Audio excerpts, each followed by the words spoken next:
¿Qué tal, colegas educadores?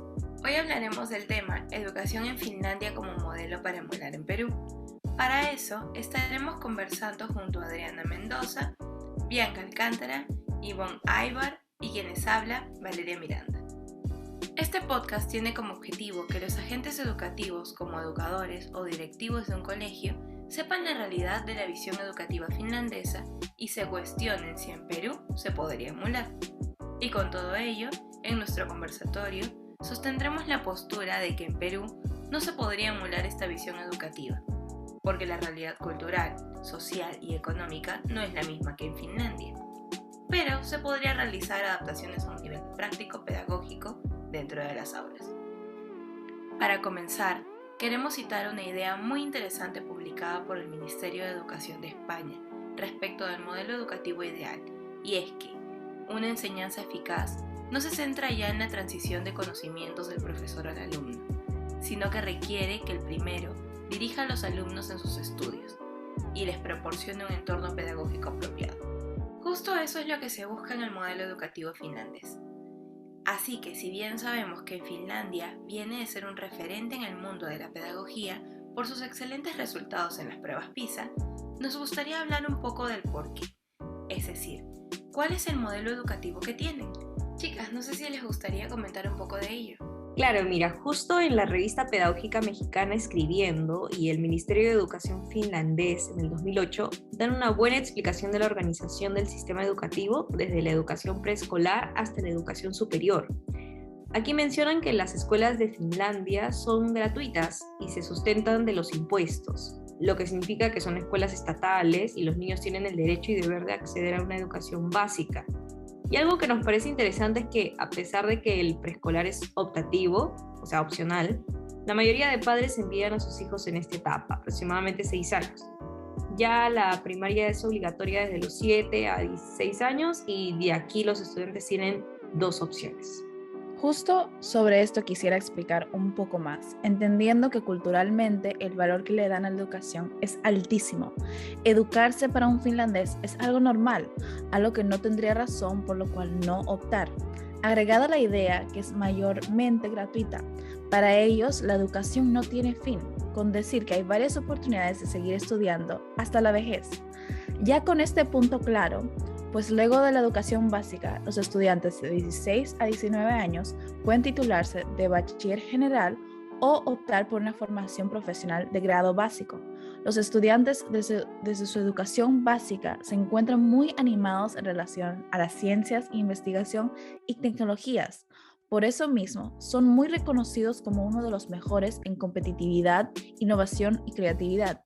Ya, con esta descripción de su modelo educativo podemos entender el porqué. Y mira que obviamente estas bases no se crean de la noche a la mañana, ni tampoco nacen de la nada, sino que podemos analizarlas bajo la predicción de corrientes pedagógicas. Por ejemplo, el constructivismo, co-constructivismo y aprendizaje colaborativo de autores como Brunner, Freire, Piaget y Vygotsky. Y esto que mencionas de seguro tiene puntos prácticos para comparar entre Perú y Finlandia. Así que llevemos ahora a ese punto nuestra charla. Sí, justo mientras Ivonne y tú explicaban, pensaba en el libro de Eurídice y el artículo de Paul Robert, que nos menciona sobre los diferentes motivos y ejemplos por los que la educación en Finlandia es conocida y funciona. Así hemos esquematizado en 2 puntos con Valeria y quisiéramos vincularlo con la práctica pedagógica aquí en Perú.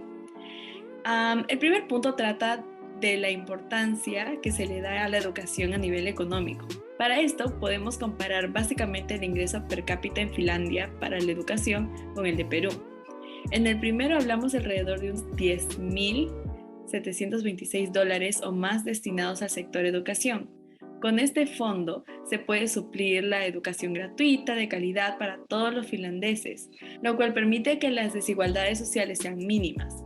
Por ejemplo, en Finlandia, cuando una persona mayor les gustaría iniciar sus estudios superiores, pueden hacerlo sin gastar una mensualidad y solicitándolo al Estado. Pero si hablamos del Perú, debemos reconocer que nos encontramos en la categoría de los países con ingreso medio-bajo, que va alrededor de los $876 a $3,465 en la educación.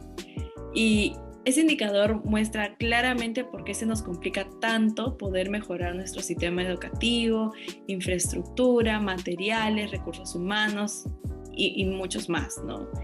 Al mismo tiempo, puede considerarse una razón por la cual siguen existiendo diferencias socioeconómicas. Por ejemplo, en el Perú es muy complicado acceder a tener estudios superiores, siendo esta una de las razones el costo de las mensualidades en institutos o universidades. Por ello, en el censo del 2018 se supo que menos del 40% de jóvenes entre 15 y 29 años logró acceder a este tipo de educación. Toda esta información nos permite decir que en el Perú no se puede emular la visión de educación finlandesa, en el sentido que con el tan bajo presupuesto que se tiene, sería imposible brindar educación básica, superior y especializada a más de 33 millones de peruanos. Exacto, Bianca. Vamos a enfocarnos en el segundo punto, que trata del proceso de selección docente. Para que una persona llegue a ser un profesor finlandés, debe pasar por una serie de procesos durante el proceso de selección, que es realizado por el sistema municipal, donde se necesita que pase por diferentes exámenes, que alcance pasantías para que el Estado se asegure de que cuente con una plana docente de calidad, y en la realidad peruana no sucede lo mismo. El libro del Estado de la Educación del Perú describe dos puntos importantes como la asignación regresiva del personal docente, lo cual se evidencia en las bajas calificaciones de los educandos ocasionadas por los docentes carentes de metodología o de conocimientos en la materia que imparten. En el segundo es la primarización de la educación inicial. Esto se refleja en que durante la última década se duplicó el porcentaje de docentes que imparten una educación nivel inicial, cuando en realidad su especialización está enfocada en nivel primaria, cubriendo así una necesidad nacional de forma parcial, ya que es más difícil estar seguros de que vayan a cumplir con las competencias necesarias para ser un buen docente de este nivel, que sería el nivel inicial. Esto significa que en la realidad peruana es imposible emular la visión educativa de Finlandia, debido a la escasez de docentes con los que se cuenta en la actualidad. A partir de lo anterior, nosotras también consideramos importante no quedarnos con los brazos cruzados a partir del lado práctico, de aula, que tiene la educación. Si vemos aquí en Lima, por ejemplo, un proyecto que está buscando beneficiarse de la metodología finlandesa es el Nordic International School de Lima. Este es actualmente un programa que desde el año que viene será visto como colegio de inicial y primaria y se proyecta para el 2026 cubrir el nivel secundario.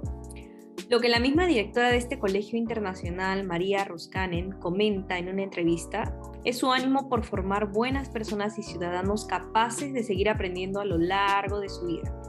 Esta es una muestra de que, si bien no se puede emular la perspectiva educativa de Finlandia a nivel nacional, sí nos podemos beneficiar de su metodología a nivel local a partir de proyectos educativos como este. Creo que ha sido una muy buena charla la que hemos tenido, donde buscamos que cada agente educativo que pueda escucharnos conozca la visión educativa de Finlandia y se cuestione si Perú podría emularla. Desde nuestra postura consideramos que no se puede lograr tener una visión idéntica de educación que se tiene en Finlandia debido a nuestros diferentes contextos, culturas y economías, pero sí se podría realizar adaptaciones a nivel práctico, pedagógico dentro de las aulas. Comentábamos que en este país nórdico existe un contexto cultural de aprendizaje continuo que brinda oportunidades a todos sus ciudadanos para formarse hasta la vejez.